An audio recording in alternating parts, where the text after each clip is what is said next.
we help companies that are going through growth, change, and crisis to get to a place where they are lined up for the kinds of success that they're really focused on.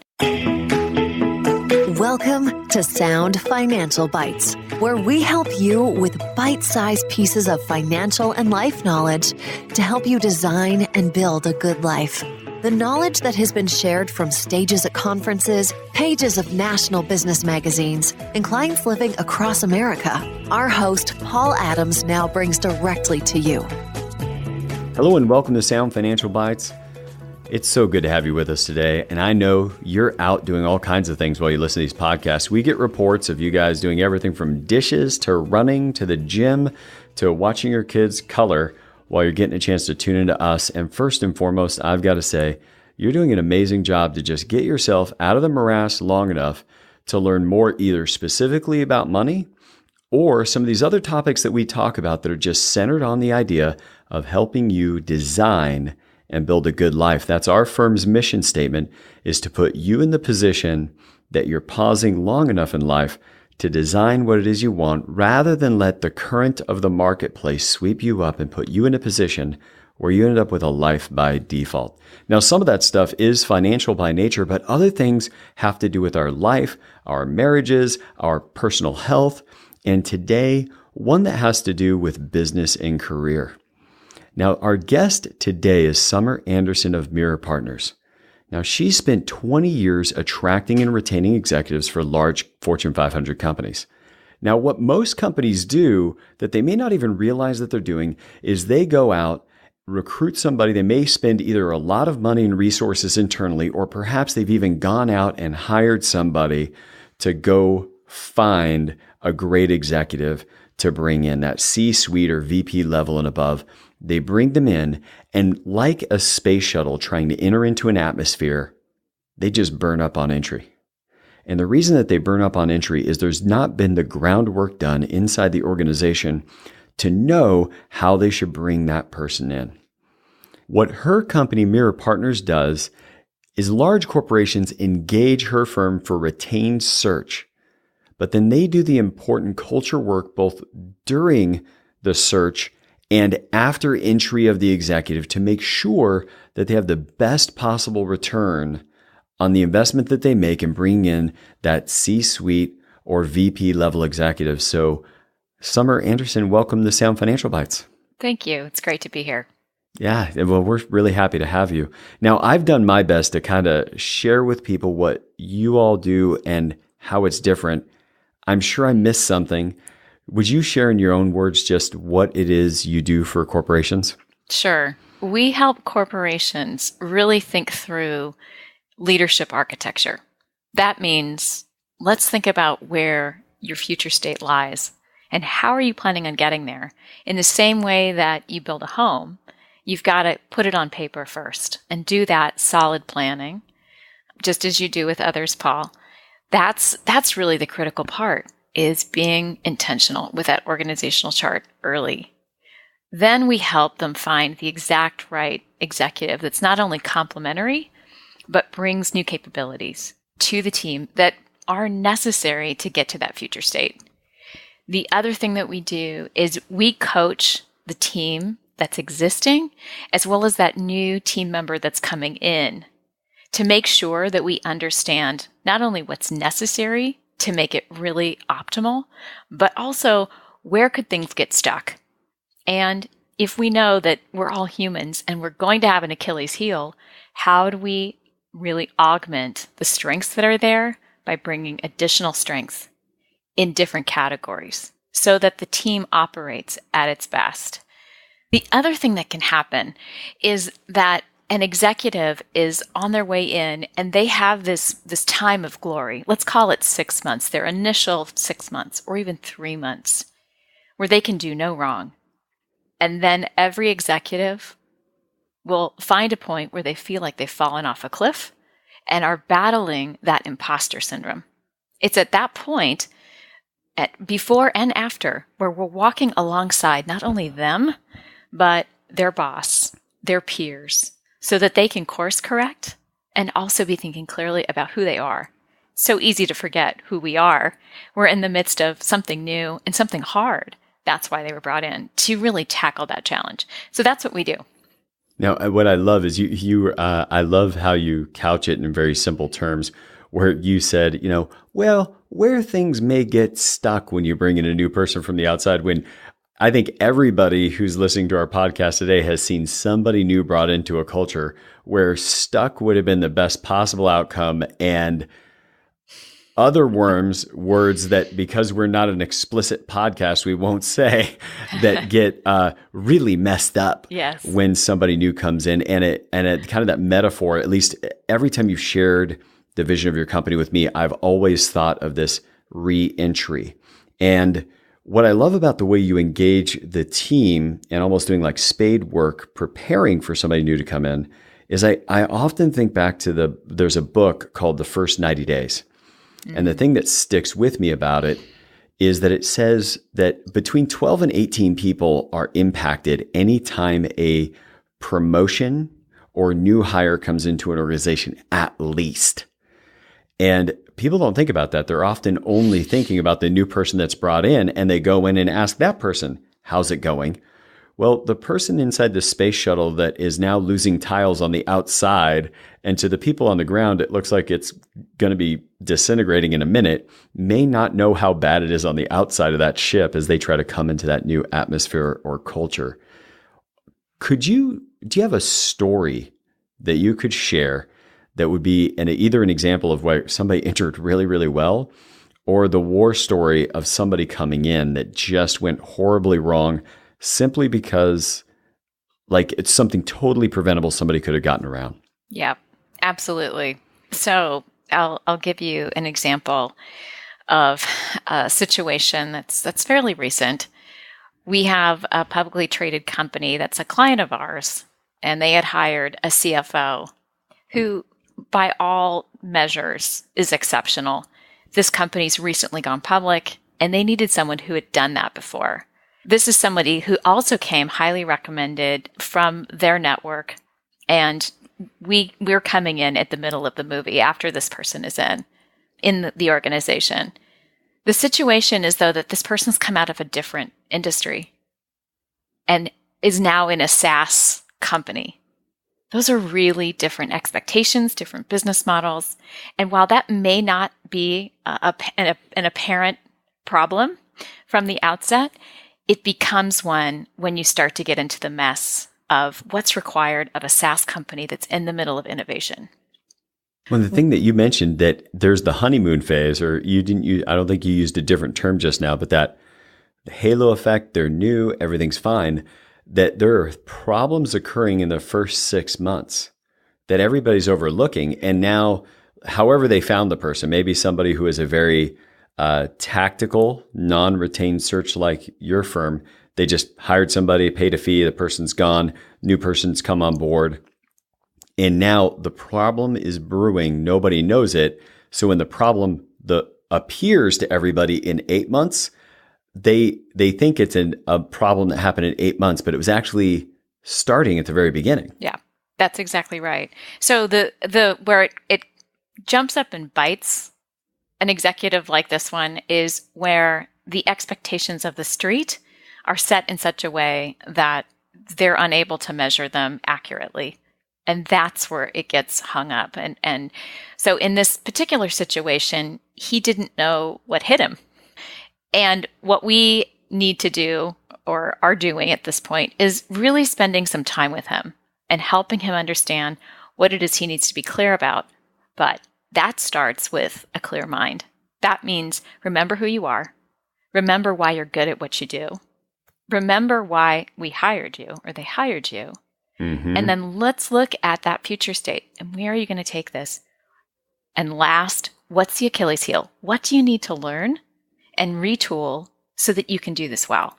So while he was not our hire, absolutely will be somebody that we wrap our arms around and care for in a really special way, so that there's not rocking back on heels in the process.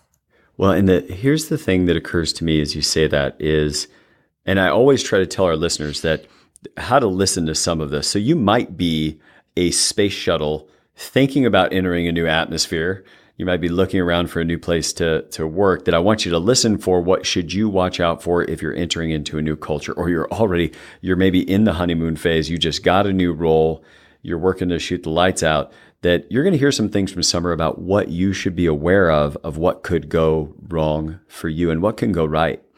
And then there's also to listen from if you're that atmosphere. If you're an organization that has somebody, maybe in this case, it sounds like this company already hired somebody, but now they've engaged your firm to actually come in and do the spade work and work inside of that culture. And you had mentioned to me before this idea of building a leadership architecture to help bring that person in. So this person was already there, but now they've engaged your firm to do the leadership architecture so that they don't have that fallout. Could you talk a little bit about that? Sure. So if you look at the trajectory of where the company's going, the prospects are so bright, really. What it's about right now is helping them focus on where do you want to be? What does it look like? Who do you need, if we stay with the space theme, who do you need in the spaceship in order to get to where you want? And what kind of specialists are you going to need once you're on the ground? Really, that's how you get to success. You've got to make sure you've got the right folks on board and also in a posture of communication. What that looks like is, let's start with empathy and being other-centered. When we're there, there's amazing trust that begins to form. And along with trust is vulnerability, meaning I'm going to tell you about my crazy idea, and I know that you're going to bring another piece to it that makes it even better. And I know that together we're better. From there, you get the right kind of innovation that really catapults the company into the expectations that either the street, their investors, or themselves have about where they want to go. That's how you get optimized. Now, what I think about here is, so let's say if you're listening right now and you're building a team inside a much larger organization, or you're a business owner that has built a team, I'm hearing a few things that I think anybody could take away. And one is, I would say if you're going to bring somebody on board and set expectations for them and how they're going to do in that role, I think too often people recruit somebody new because the person who held that spot before is not there. So the criteria is we need to hire somebody that's qualified for this role. And versus what is the future state we're after and how is this role going to contribute to that? Because you may have had somebody that was a squeaky wheel in that role before, and you just kind of chalked it up to, well, we got to have a controller, so we just got to go find somebody who's qualified. Or we had a vice president of sales, and now we just got to go find somebody who's qualified, versus this space is net, there's an opening. Mm-hmm. As a result of this opening, or a pending opening because somebody is going to transition, that puts you in a position to create, say, the future state of the company and how will this role contribute to it. And I think that applies all the way down to a frontline administrator. That is there something this person's going to do to contribute to the future? And when they come on board, do they know it? So that's like a big one. And if you're the executive getting hired into the company, they might say, you might be a sales exec, and they say, oh, what you need to do is produce this much in sales. It's going to help you a ton to listen from Summer's side, where she's coaching the organizations and doing the spade work on the culture to receive that person. But how is it you are contributing to whatever future state they're after? So that's please. Yeah. So you make a great point. You're absolutely right. So the thing that we're shooting for right there, future state, another word for it might be purpose. When everybody's aligned with, this is what we're up to, and this is what we're passionate for, this is what we're chasing, there's a certain energy that just resonates throughout. And if that's not there, it's a big hole. So part of what we're doing is not only talking about what's your future state, but what's baked into it. So when everybody gets their head around the special thing they're doing for their customer or the impact they're making in the market. We have a client that they're creating SaaS products for the world of financial services, specifically banking, in ways that banking can reconnect with their customers they're really passionate about this because banking is in harm's way right now. If they don't fix the way they're doing business right now, they'll be extinct. So this company, our client, is very passionate about connecting the bank or their customers, their banks, their customer banks, with their consumers. And it's beautiful to see. When you talk a little bit about future state, it reminds me of, we have a guest we've had on a few times by the name of Aviv Shahar, who wrote the book, Create New Futures. And he talks about to create a future state is he asks people the question, for that to happen, for that future state to happen, what has to be true? And to me, like if you're that executive coming into a culture and they say, this is where we're going, this is what we're doing, asking that question, well, what has to be true for us to arrive at your vision of that in 3 years? And very specifically, what has to be true for me and my role for that future to happen? So true. Yes, where every executive knows their contribution, there's purpose and meaning. So there is that higher purpose. Here's how we're serving our clients. But then here's my contribution to getting us to where we're going. And when that's really clear, when you've got clear swim lanes, you've got clear authority, and you've got ownership and purpose all wrapped into one. And that's where you start to lean on each other as a team. And it's incredible how much of this comes from the organization pre-search or during search getting crystal clear on what I'm hearing from you is their future state. Catch me if I miss one, because I want our listeners to be able to capture this. Their future state. What is that new role going to do to contribute to that? Mm-hmm. What could go wrong? And did I miss one? No, I think that's good. So what I will say is I'll give you a non-optimal client situation for us that we took on in the early days. We love train wreck stories, Summer. Let it go. So what I will tell you is that we said okay to a single search. And these are folks that we know pretty well. They're friends. They weren't certain that they were ready for the full leadership architecture. I literally just hung up the phone with one of them. And the commentary was, if only we had done the leadership architecture first, we wouldn't be here. And what does here look like for them? Yeah. Right now, they don't have a clear plan, and they know it, meaning that their lines or their roles are overlapping. And so there's friction. Every spot where there's overlap, there's a question of who's on that. Or that's actually mine and I should be responsible for that in full. That is where the friction happens. Now there's normal friction on any team. If you look at engineering and product, or engineering and sales and marketing, there's oppositional forces anyway.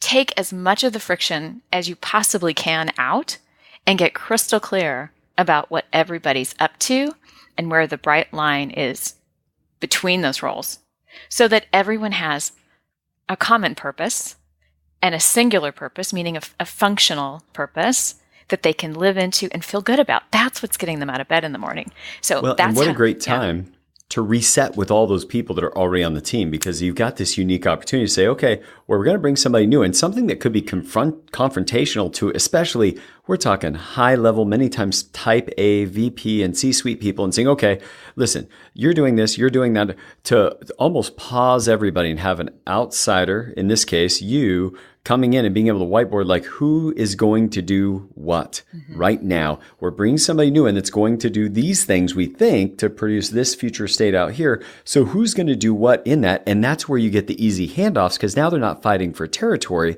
They're just figuring out where this new person's going to land. All the bright lines get drawn first, because the thing that rings in my head, only because I'm so visual, I'm picturing that when two people overlap, like the Venn diagram that I learned about in, high school. And I thought, that is useless. I'm never going to use it, except for when I picture things like this, is if I have two of those overlapping, because they're both doing 10% of each other's role, not only do you end up with a relational conflict, but then add to that they're both wasting 10% of their time and resources plus another, 20% just toward their own burnout and dissatisfaction, dislike of each other, not watching out for each other's interests because of that overlap, that all like the unique space when they're looking for a new role that even otherwise oppositional personalities, and this is my outsider, non-expert assessment, but I've been in situations like that and watched, and just check me if I'm off here somewhere, but they get really open suddenly to being willing to reassess where the lines are drawn because there's going to be somebody new coming in. That's right. That's right. The other thing that can happen when somebody new is coming in is everyone folds their arms because they're afraid that someone's going to take their territory. When in reality, if they could just open their arms and realize that this person's going to take some of the things that they're not that great at or not as comfortable in, or maybe flat out hate to do, that's going to come off their plate as a result. That's the mindset that has to happen. It has to change from oppositional and out of my way and out of my space to, I can't wait for you to be here. Because I'm not threatened. I know what I'm going to do to help you, and I know what you're going to do to help me, and we're all going to do that to achieve that future state that we've all agreed on, and we literally recruited you into. That's right. And I think that's one of the major misnomers when people think about, I've got headhunters calling me or I'm on a headhunters list. The very problem with that idea, that moniker of headhunter, is it's as if what you're doing is you're going to capture a body and drag it in versus, or like plop the head on the table in biblical times. But this idea that is a serious issue. And it reminds me of something I learned years ago when I had a chance to study with Dr. Fernando Flores, for those of you that may know who he is. But one of the things I read in one of his papers in a kind of a year-long program I was in there was this idea of building and leading teams, was that when you add somebody new, you don't add somebody new to your team. You have a new team. It's like when you have a white bucket of paint, you add some red, you don't have a white bucket of paint anymore. It's a different color. Same thing here. And I think that's what creates that cognitive space for people to no longer defend their territories. We get that when we add somebody new, something changes the entire dynamic. So we don't have to play by the same rules as long as somebody is very clear, like leadership, an outside leader coming in and saying, new bright lines, here's what we're going to do, here's what our responsibilities are, here's where we're going, and we've all agreed that this is what the new person's going to do and where their bright lines stand, expectations, outcomes, so that we can all have like a joy in this new person being successful. That's right. It's so true. And when that happens, when those bright lines are played within, everybody feels free, quite frankly. There's freedom in boundaries. The other thing that's interesting as you're talking, it's essential that this is an ongoing process. So the other thing that we will do is coach those team members at the C-suite level, for example, so that while they're getting accustomed to those new bright lines, they might be hard to adhere to in the beginning, and reminding them who they are and what they're up to and what their purpose is. That's what helps them get grooved in. And it also helps remind them that talking to their colleagues and their struggles to stay within the bright lines, all that does is create a stronger relationship, stronger trust, and ultimately better innovation. Well, Summer, this has been great. I want to ask you a few last questions just to make sure that anybody listening to this podcast knows how to get a hold of you, and who are the right people that should, if they're listening right now saying, I think I may need to talk to Summer, who are the people that you and your firm help the most? So we help companies that are going through growth, change, and crisis to get to a place where they are lined up for the kinds of success that they're really focused on. So that might look like a couple of different things. They might be considering going public, or they have gone public recently. They've recently gotten some new money They have new investors, or perhaps they have created a new alliance with another company. M&A would be another situation. Anytime there's change or major growth on the horizon, there's going to be some friction. And that's where we get to help them figure out, do they have the right team to get to where they intend to get to? That's great. And how can people get a hold of you, Summer? So Summer, like the season, at MiRORPartners.com. And MiROR Partners is spelled MiROR Partners.com. Right on. Well, thank you so much for being here. We're so glad all of you could tune in today. What I hope all of you take away is that idea that much like when we're planning with our money, before we add a new player to the team, whether that be a new financial tool, investment, etc., because I've watched people do it on their personal balance sheets where there's a new shiny object, something is going through the roof or heard about at a party, is to stop long enough and say, what is this going to do for the future state that I'm trying to create for me and my family? If you're on an executive team or you're building a small team in an organization, maybe you are in a mid-level role or you're creating a new division. What is the future state we're after and this new role that we're bringing on board? What is that going to do to contribute to our future state? From this call today, I know one of the things that I'm going to do is I'm going to be taking and asking my team in our Monday meeting to put on every job description how that job description is contributing to the future state of our organization. So Summer, thank you so much for being here and contributing to our clients being able to design and build a good life. Thank you. I want to acknowledge you for taking the time to tune in to Sound Financial Bites. You stopped long enough in your busy day to reflect on your finances and your future to help you design and build a good life. Please take a moment to subscribe to this podcast and follow us on social media. You can find us on Facebook and LinkedIn. If you have a topic you would like to hear us discuss, please send us a note on Facebook, LinkedIn, soundfinancialbites.com, or email us at info@sfgwa.com. Be sure to check out the show notes for links to any resources that were covered in each episode. For our full disclosure, please check the description of this episode, the description of this podcast series, or you can visit our website. Make it a great day.